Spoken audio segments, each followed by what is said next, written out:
Olá, pessoal. Sérgio José Walter, tudo bem? Professor Tiago, Geografia. Nós vamos ver hoje a etapa 3, avaliação número 8, que você encontra no seu Classroom, na parte de atividades. Você vai ver lá tanto o anexo desse conteúdo, o livro, como também as orientações de como proceder em relação às atividades, tá? O nosso assunto de hoje, que é a penúltima prova que você vai fazer, trata de população. Uma população cada vez mais urbana, tá? E é sobre isso que nós vamos falar. Todos esses desafios que os gestores, que as sociedades enfrentam nesse mundo cada vez mais urbano. Segundo o que a ciência fala, demografia, que é o estudo da população, a população urbana do mundo passou a ser maioria, ou seja, a maior parte, mais de 50% da população mundial passou a viver em cidades a partir do ano de 2008, pela primeira vez na história. Esse crescimento urbano, crescimento das cidades, população das cidades em relação ao campo, ele não é igual no mundo inteiro. Você tem um crescimento muito acentuado hoje nos países chamados subdesenvolvidos ou em desenvolvimento, tá? Mas esse crescimento urbano já foi maior nos países desenvolvidos à época da Revolução Industrial, ok? Infelizmente, os novos habitantes das grandes cidades, em grande parte, são pobres, ou serão pobres, porque esse aumento continua. Tá? Então, é sobre esses desafios que nós vamos falar hoje, ok? Observa essa imagem da Terra vista à noite, onde você tem os pontos luminosos representando as luzes artificiais, o que representa a população urbana, ou seja, os aglomerados urbanos. Então, percebe-se nitidamente algumas áreas em destaque, né? Estados Unidos, você tem aí algumas partes do Brasil, a Europa, Índia, China, Japão e assim por diante, tá? Muito bem.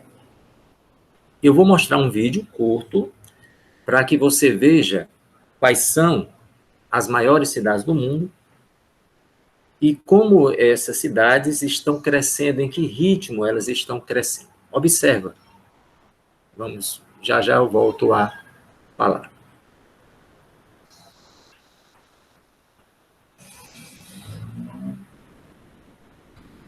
Então, nós temos aí Japão, desde a década de 60, toma a dianteira, né, como a cidade mais populosa do planeta.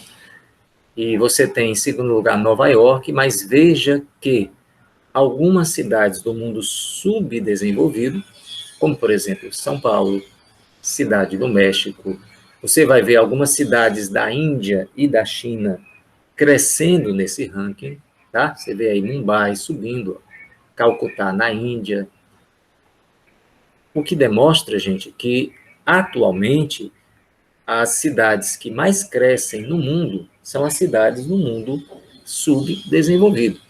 Lógico, Tóquio, no Japão, a primeira é de um país desenvolvido, mas observa que, ao final desse gráfico, a distância de Tóquio para Delhi, por exemplo, na Índia, para Mumbai, na Índia, para Xangai, na China, para Beijing ou Pequim, vai diminuir bastante, tá? Observa aí.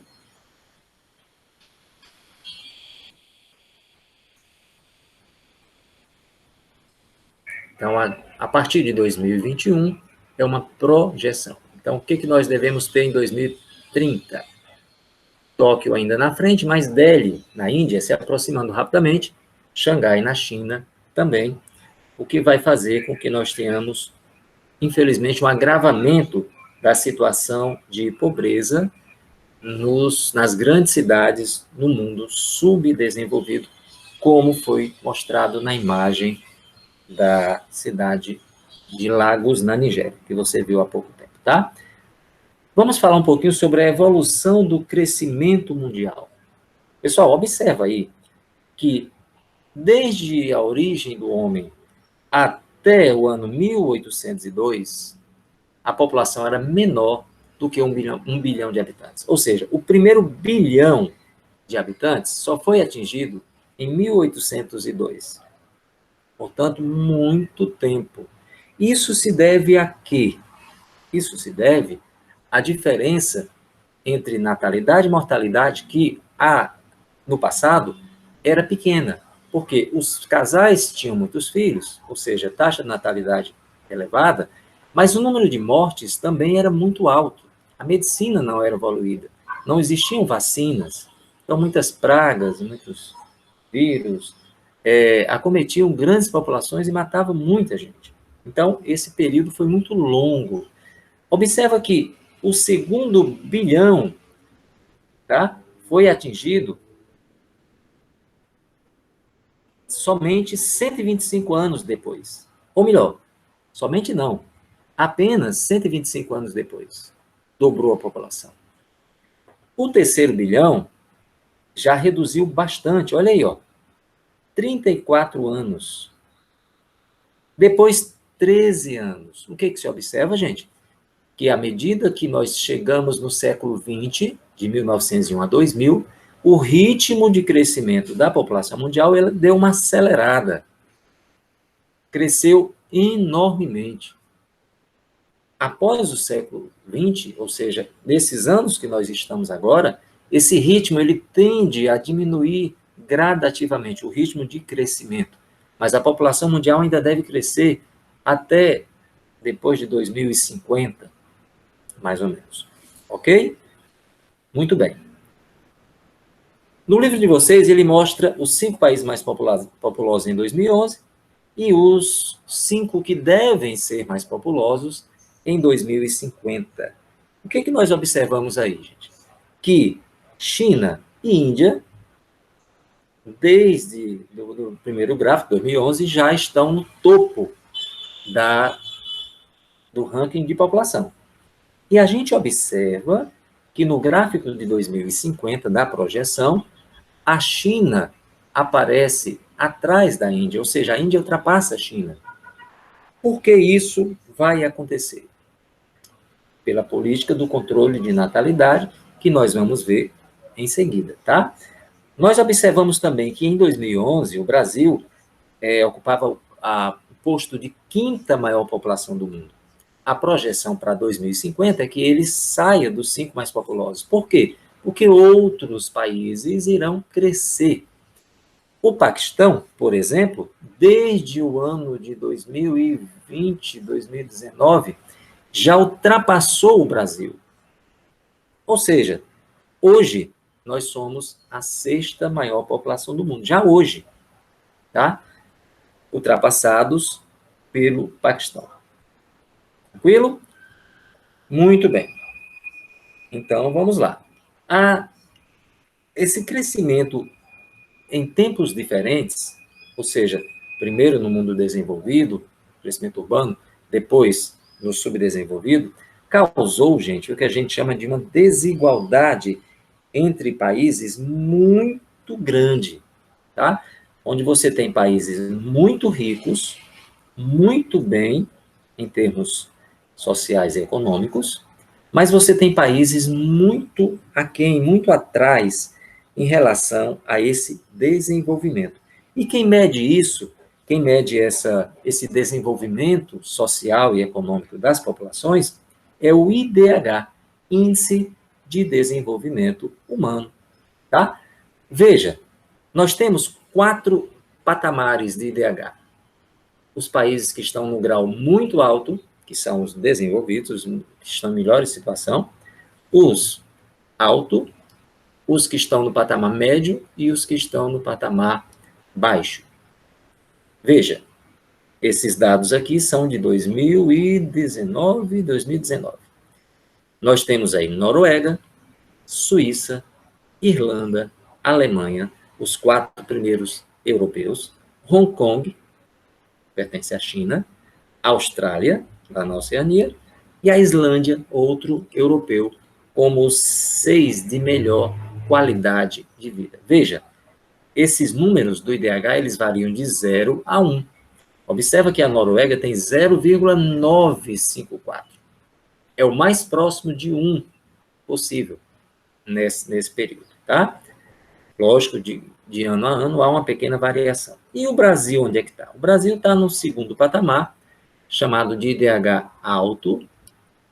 Ele está na posição 79, com IDH 0,761, ao lado de alguns países como México, Tailândia, Colômbia, Argélia, ok?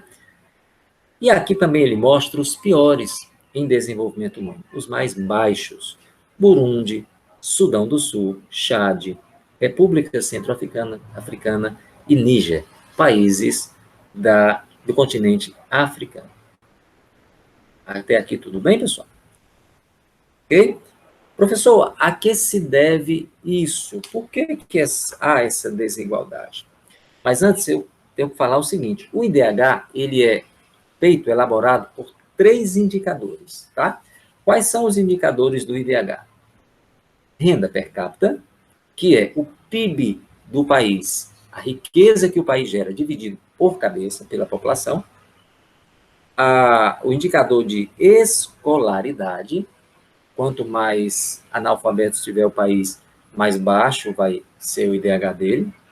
E o terceiro indicador que ele usa para o IDH é a expectativa de vida. Se um país tem uma média de vida maior, ele tende a melhorar os números do IDH, ok? Então, o IDH é composto por 3 indicadores: expectativa de vida, nível educacional, ou seja, questão do analfabetismo, e a economia, que é a renda per capita. Tranquilo? Vamos adiante, pessoal. Vamos adiante. Professor, o senhor falou eu estou perguntando por vocês, tá? O senhor falou que no passado a natalidade era alta e a mortalidade era baixa, né?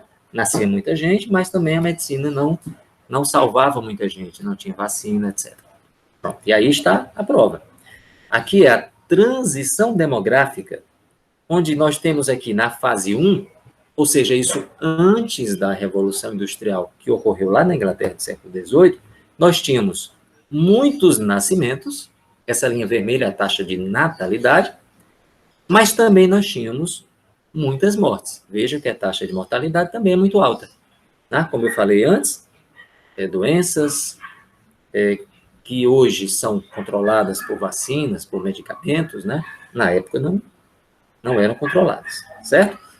Veja, crescimento baixo. O crescimento vegetativo, que é o mesmo crescimento natural, é a diferença entre os que nascem e os que morrem, tá, pessoal? Então, se eu nasce muita gente, mas morre muita gente, o crescimento é pequeno. Tranquilo? Veja que, após a Revolução Industrial, isso começa a mudar. Por quê? Porque a taxa de mortalidade, na fase 2, olha só, ela começa a cair. Por quê? Porque a medicina começa a melhorar. A saúde evolui, as vacinas surgem, os medicamentos surgem e evitam muitas mortes. Então, se eu continuo com a natalidade, o número de filhos alto por algum tempo, mas a mortalidade começa a cair, essa diferença vai ficar maior, não é? Entre natalidade e mortalidade, e essa diferença é exatamente o crescimento populacional, que vai acelerar. Só depois, numa terceira fase, ou seja, já no finalzinho do século XX, começo do século XXI, é que nós temos a queda da taxa de natalidade também. Ou seja, os casais tendem a ter, hoje, menos filhos do que no passado. Então, se a mortalidade caiu e a natalidade também está em queda, o ritmo de crescimento da população mundial começa a desacelerar. Até chegarmos na fase 4, onde a população mundial deve parar de crescer. Por quê? Porque se somado os nascimentos do mundo inteiro e de subtraído as mortes, você vai ter uma diferença pequena e aí o crescimento vai estagnar. Mas isso daqui a muitos anos ainda, lá para a década de 2050. Ok, pessoal? Muito bem. Seguindo adiante, nós temos no livro de vocês essa evolução das grandes cidades, que a gente chama de aglomerações urbanas, ok? Aglomerações urbanas. Observa que, no início, na década de 1950, apenas Nova York tinha mais de 10 milhões de habitantes. Quando você vai para o final, vai passando os anos, nós temos um grande número de aglomerações urbanas pelo mundo. Lembra daquele videozinho que ficava passando as colunas, não, as barras, né? Ficavam passando e mostrando a evolução, que a gente via que as cidades do mundo desenvolvido cresceram primeiro, depois as cidades do mundo subdesenvolvido foram crescendo e as ultrapassaram, né? Então, a tendência mundial hoje é isso, de que nós tenhamos cada vez mais cidades grandes nos países subdesenvolvidos ou em desenvolvimento, também chamados de países pobres, tá? Muito bem, vamos adiante. Nós chegamos agora àquele caso da China e da Índia. Mas antes disso, pessoal, eu quero só destacar o seguinte, que é inclusive questão de prova. Olha, as cidades crescem por dois fatores. Primeiro fator, migração campo-cidade. O que é isso? É o famoso êxodo rural. A galera sai do campo para trabalhar nas fábricas recém-instaladas nas cidades, ok? E aí, essa galera vai procurar cidades que têm mais oportunidades, ou seja, as cidades grandes, as grandes megacidades ou grandes metrópoles, que a tendência é que essas cidades cresçam cada vez mais, pelo menos essa era a perspectiva, mas o que aconteceu? O crescimento dessas grandes cidades, nos dias de hoje, século XXI, ela começa a dar sinais de que vai diminuir muito. Ou seja, hoje, as cidades que mais crescem não são as grandes cidades, são as cidades de porte médio e pequeno, tá?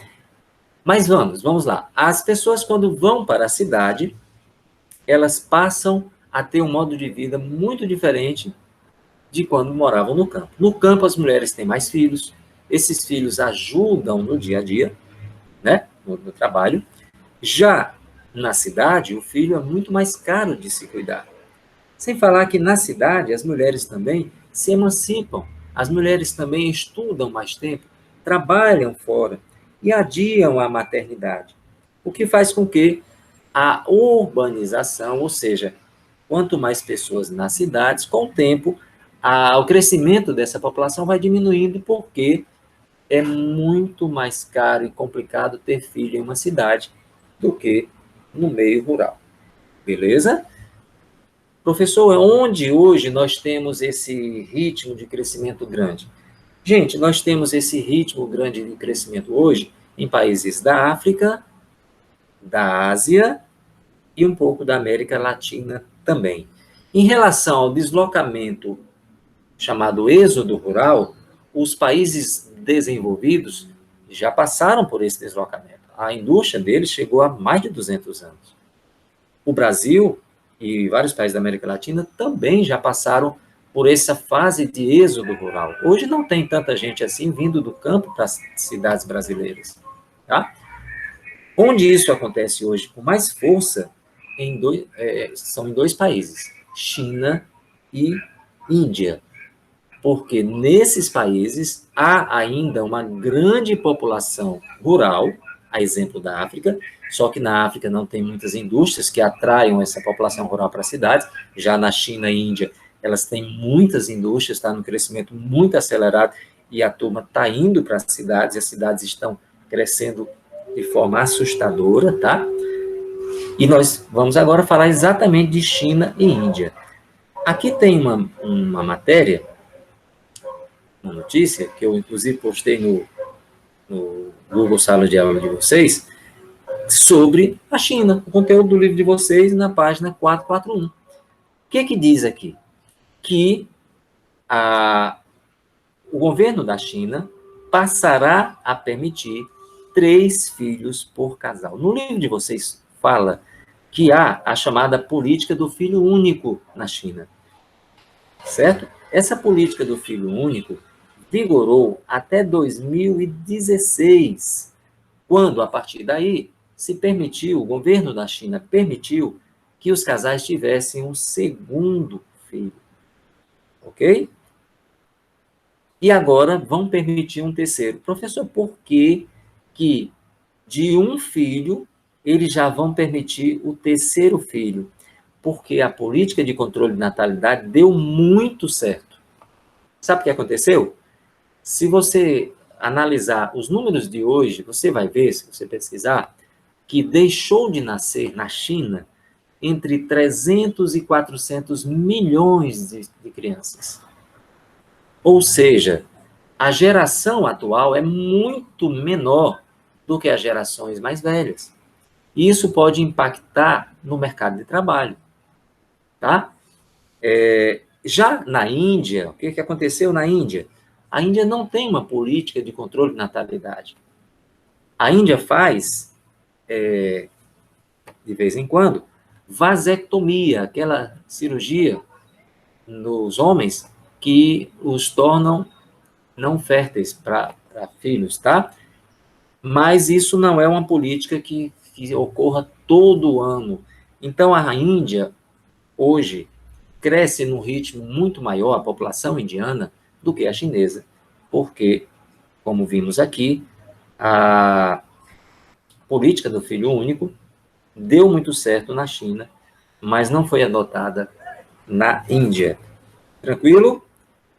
Vamos adiante. Nesse gráfico aí do livro de vocês, ele vai mostrar justamente isso. Ao analisá-lo, você vai ver que as grandes cidades, pessoal, elas crescem num ritmo menor do que as pequenas e médias cidades. Essa é a tendência, tá? As grandes metrópoles, elas já são grandes e vão crescer no ritmo cada vez menor. E as cidades pequenas e médias, elas tendem a crescer. O livro de vocês dá o exemplo de São Paulo, a cidade de São Paulo, onde muitos da classe média, principalmente, que tem qualificação, vão migrando para cidades de porte médio do interior paulista.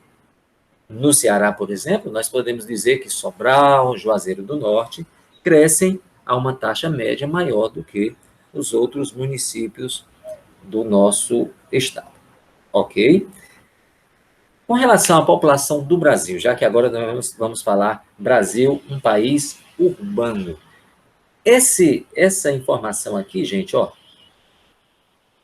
dia 1º de julho, dia que eu estou gravando esse vídeo, a população brasileira já está a mais de 213 milhões de habitantes. A população do estado de Ceará, mais de 9 milhões e 240 mil. Professor, onde é que eu vejo isso aí atualmente?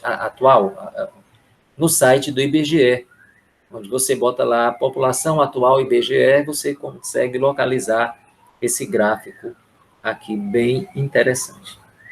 Ok? Em relação a Brasil agora, vamos lá. País urbano, o que isso quer dizer, professor? Que a maior parte da nossa população mora em cidades. Mais de 84% da nossa população está morando em cidades. E isso ocorreu, gente, desde a década de 1960.